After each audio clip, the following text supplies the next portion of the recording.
Let's take a look at the key concept and the work that goes along with Lesson 7-7. Remember, the equation for a proportional relationship is y equals mx, where m represents the slope of the line. Don't forget that m can be found by dividing the rise over the run. And if you're having trouble with the rise over the run, remember that the rise is the difference in the y-coordinates, and the run is the difference in the x-coordinates. So when you describe a line or write an equation for a line, you are writing it in the form y equals mx, where m is the slope. In the case of the example you see here, y equals 4x would be the description of that line. Now let's work on questions 4 and 5. Number 4, the relationship between a hiker's elevation and time is shown in the graph. Find the constant of proportionality, and then find the slope of the line. What do you notice?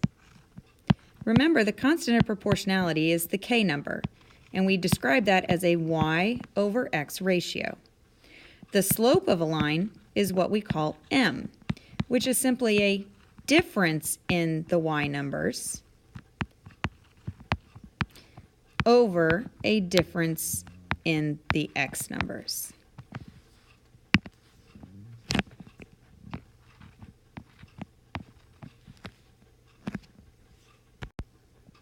In each case, the constant of proportionality and the slope are represented by the same number, 30.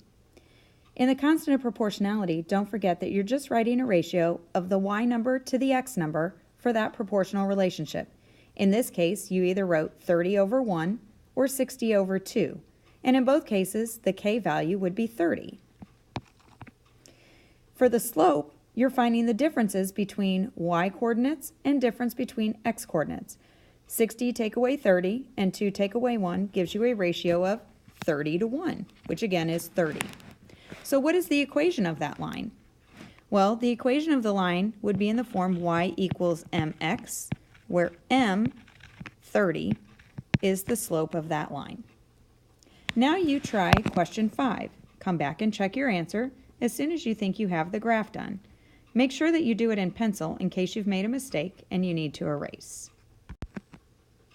Since the slope of the equation y equals negative 1/2 x is negative 1/2, what that tells us is that the slope means that we go down negative 1 and we go over positive 2. So you can see here by the blue lines that I've got on the graph, going down 1 and over 2, down 1 and over 2. And each time I do that, I get another point on the line. When you connect those points with the origin, you get a line that describes y equals negative 1/2 x. Now try questions 6, 7, and 8.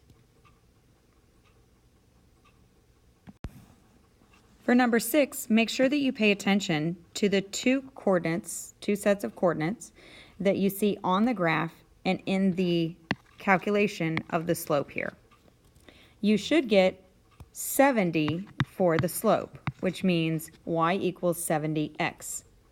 What that means in words is an interpretation of what you see in the graph. And what that tells us is that a heart's resting heart rate is 70 beats each minute. For question 7, make sure that you find 2 points on the line before you try to write an equation that describes that relationship. One of those points most definitely should be 0, 0 because the line passes through the origin. The other point could be the point 4, 1 because the line also passes through that intersection on the graph. Now find the slope of that line and write an equation that describes that. Since the difference between the y values is 1 and the difference between the x values is 4, the slope of that line is 1/4. So the equation that you would write to describe that relationship is y equals 1/4 x. And what that means is for every 4 gallons of white paint, you need 1 gallon of red paint to make the perfect pink paint. Question 8. Franco made this graph to show the equation y equals negative x. Is the graph correct? Explain.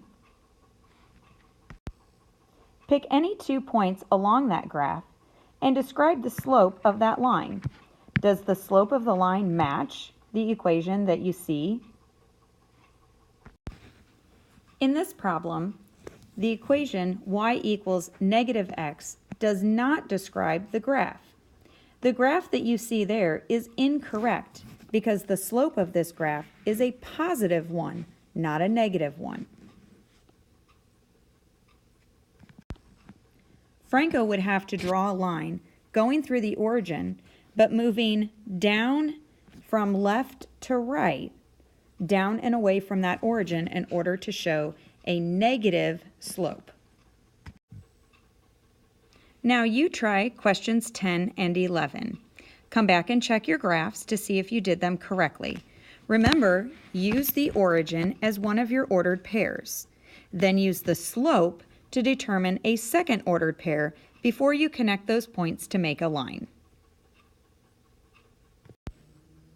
For question number 10, the slope as negative 5 means negative 5 over 1. So that means you're going to move down because it's a negative 5. You're going to go down 5 units, and you're going to go across to the right 1 unit. You can also make another equivalent ratio for that slope at negative 10 and 2. Again, moving down negative 10, and then moving across to the right, positive 2. And by placing those points on the graph, you can connect the 3 dots to make a line.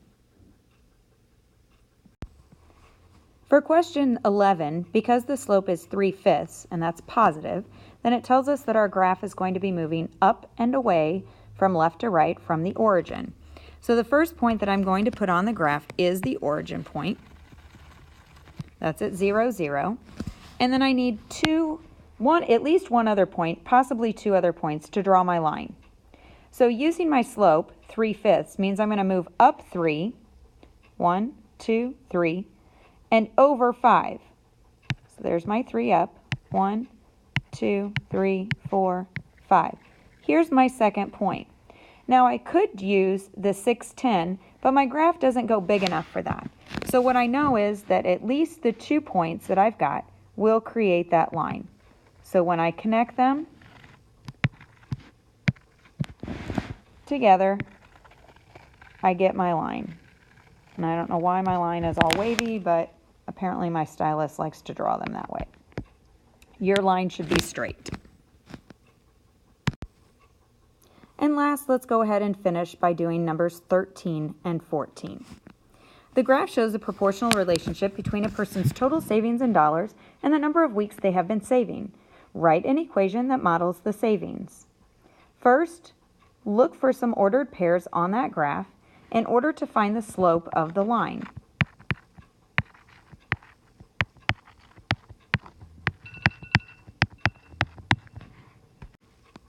You can pick any 2 points that you want, but the slope of that line is 47. With that, we will take that and write the equation y equals 47x. And what does that mean? It means that depending on the number of weeks we are saving $47 each week. Now try number 14.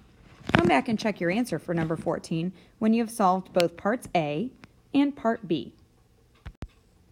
For car X, it is traveling at a rate of 62 miles per hour. So the equation that you would write is y equals 62x. The graph that describes that relationship between distance and time for car X is C, which shows us that car X travels 62 miles every hour. Now you're ready to do your assignment that goes along with Lesson 7-7.